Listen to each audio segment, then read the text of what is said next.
Hey everyone, what's going on today? This is Mind-Body Connection with a book summary of a short but powerful book called The Fred Factor by Mark Sanborn. Mark had a mailman named Fred, but Fred wasn't your ordinary mailman. He was extraordinary at his job. Fred is the type of person that all of us have met at one point or another before. It's the rare type of person who puts others before themselves. They look for ways to improve our lives, to help us, to make our lives easier. The goal of this book is to teach all of us how to be a Fred. While Fred was delivering mail, he went out of his way to meet people on his route, to find out about their lives, what they did, so he could provide better service for them. When he found out the author of the book was a professional speaker who traveled a lot, Fred requested his travel calendar so he could know when he was not home and he would be able to conceal his mail so it wouldn't be stolen. Fred would even go as far as hanging onto the mail if it was beginning to pile up. He was more concerned about other people's mail than they were. He was a true professional that took an interest in you. What do you do? And what he could do to help you. He went over and above the duties of his job. He took the time to get to know his customers so he could better meet their needs. The main takeaway from this book is that there are no unimportant jobs, just people who feel unimportant doing them. As B.C. Forbes once said, there is more credit and satisfaction in being a first-rate truck driver than there is in being a 10th-rate executive.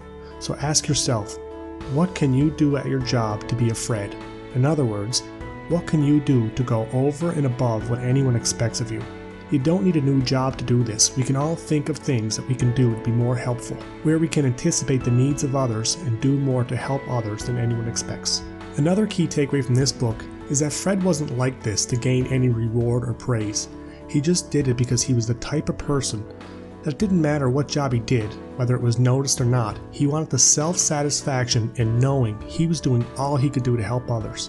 Adopt the attitude that doesn't matter what you're doing, even if you're just serving French fries, you're going to make them the best French fries in the world. Sometimes we feel that we don't make a difference, so we don't go out of our way to be helpful like Fred. But everyone makes a difference, whether it's positive, negative, or neutral, so why not strive to make a positive difference? Some other positive qualities of Fred are: he is empathetic. He is able to see problems from the other person's point of view and look for ways to help them.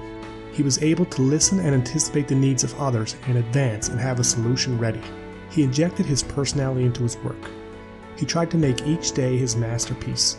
He never tried to impress others. He did the best he could do at being himself. He was interested in others and he was a good listener. He realized that the real path to success was building positive relationships. He constantly created value for his customers. He didn't just do the bare minimum. I really hope you get this book. I think it could help you be a more caring person. And remember that you reinvent yourself every morning you wake up. You get a clean slate every day you wake up and another chance to turn it all around. If Fred can put this kind of passion, commitment, and service into putting mail in a box, what can you do? If you would like more book summaries on some of the best self-development books ever written, please subscribe to my channel. Thanks.